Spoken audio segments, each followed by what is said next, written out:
Sorry about that. Joey came out of the room, the dogs barked, so I decided to pause. Okay, let's see. Where were we? It's not too late to change your mind, Master Jack. Change my mind? The butler rubbed the tip of his sharp nose and looked down into Jack's eyes. Cape Horn lies ahead of us. It's a bad stretch of water, very bad indeed, the captain tells me.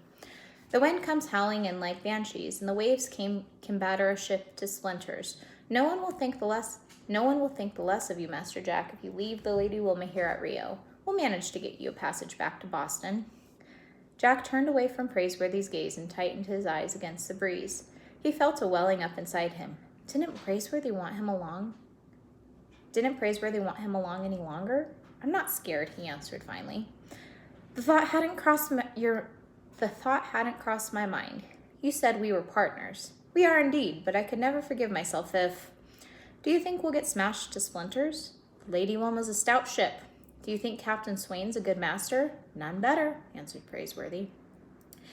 Jack looked back up into the butler's eyes. Go home? How could he go home without his pockets full of gold nuggets? Then I'm going on to California, the boy said. I'm not turning back. No, sir. He wiped his nose. But if you don't want me for a partner anymore, why Oh, don't talk nonsense, interrupted Praiseworthy with a sudden smile as bright as the morning. You said exactly what I thought you would, but I had to be sure. You'll do, Master Jack. You'll do. He put a hand on the boy's shoulder, and Jack looked up. He could feel the reassuring grip of Praiseworthy's fingers. The butler winked. Jack smiled, and wiped his nose again. Above them, in the pilot house, Captain Swain was looking for the Sea Raven among the ships at anchor. Their masts were as thick as reeds in a pond. Many were gold ships, like the Lady Wilma herself, pausing to take on fresh water and supplies. When the customs boat came alongside, Captain Swain shouted down, Is the Sea Raven in port, sir? No, Capitan. She left us 5 days ago. The ship's master greeted this news with his familiar roar. Blast! Well, we won't tarry. By grabs, we'll sail tomorrow with the ongoing tide. While the Lady Wilma took on coal and fresh provisions, the gold seekers invaded the city. There were Americans everywhere. Jack posted his letter. If he had found his sea legs, he had lost his land legs. The cobbled streets of Rio seemed to pitch and roll under him. Praiseworthy had to use his umbrella as a cane until the city stopped heaving about. Throughout the day, ships could be seen arriving and departing. Old friends from New Bedford or Salem or Concord met on streets thousands of miles from home. That night, when Praiseworthy and Jack returned to their ship, their arms were loaded with exotic fruits never seen at home in Boston, bananas and pineapples and guavas. When they awoke the next morning, the Lady Wilma was already setting a sea course with the outgoing tide. Jack stood at the cabin porthole and watched the city slip away, holding up its windows like mirrors to the pink dawn sky. After breakfast, Jack started for the stern boat with table scraps for good luck.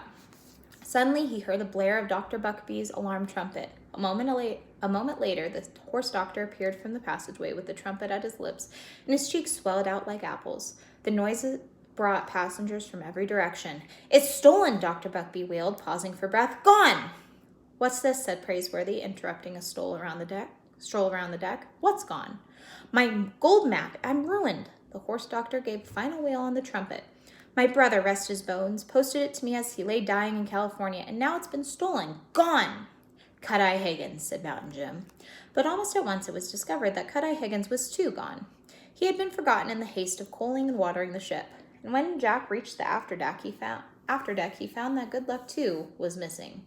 Even the small stern boat was there no more. All that remained was a canvas shaped over 2 empty boxes and a keg. The scoundrel, Captain Swain stormed. He must have lit out in the night as we lay off Rio, waiting to enter the channel. Rowed himself ashore. Turn back, commanded Dr. Buckbee, waving his tin trumpet and going around in a circle on his peg leg. Impossible, answered the ship's master unhappily. Then I'm ruined, sir, ruined. Nonsense, said Praiseworthy. I dare say there's more than one gold mine in California. You may be the first man among us to strike it rich. Jack said nothing about the pig. In the darkness and the hurry of escape, Cut-Eye Higgins must not have realized he had a curly-tailed companion aboard a boat. Jack was sorry about Dr. Buckbee and his treasure map, but he was pleased with Good Luck's good luck. The thief had no doubt beached the pig with the boat. Jack watched the green coast of Brazil slip farther away and even smiled to himself. The porker was forever safe from the cook.